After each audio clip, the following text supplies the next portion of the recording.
Well, got plenty of questions to think for you. Let's probably start with the obvious one, would be tax reform, signed into law.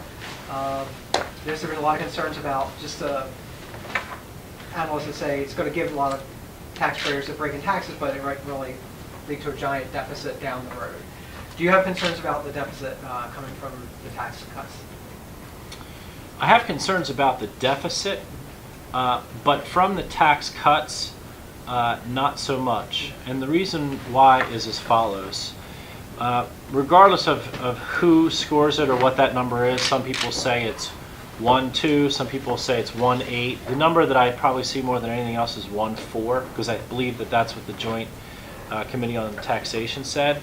That assumes GDP growth of under 3%. I think we want to double check, maybe 2.3%, 2.4%.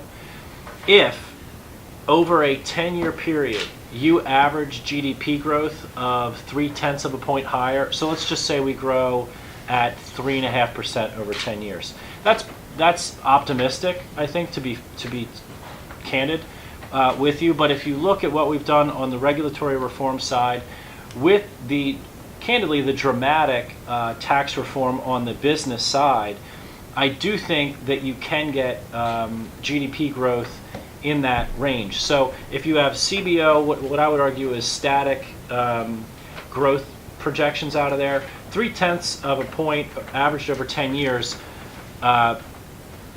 resolves or equalizes anything related to the deficit projections off of it. So I don't subscribe to the CBO assumptions on growth that are modeled out of that tax plan. And a lot of economists that support the tax reform plan, they can get really in the weeds as to where they object from a methodological perspective on CBO.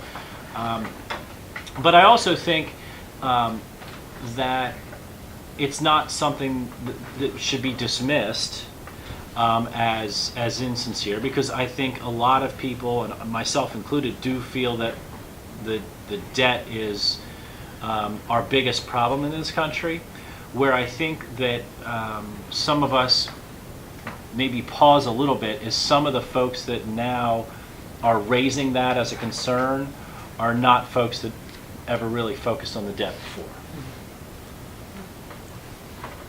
A lot of low-income people don't pay taxes. Is there anything that this bill does to help the poor?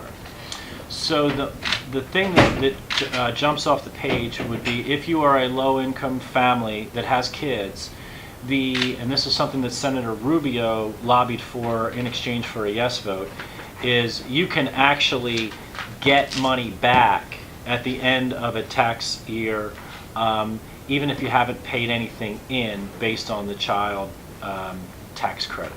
That would be one. I think the other thing, and this is a philosophical difference between the political parties, but I'm a Republican, and I do believe this. When you look at our unemployment rate, which is low 4s, the labor participation is still high, but not as high as it once was.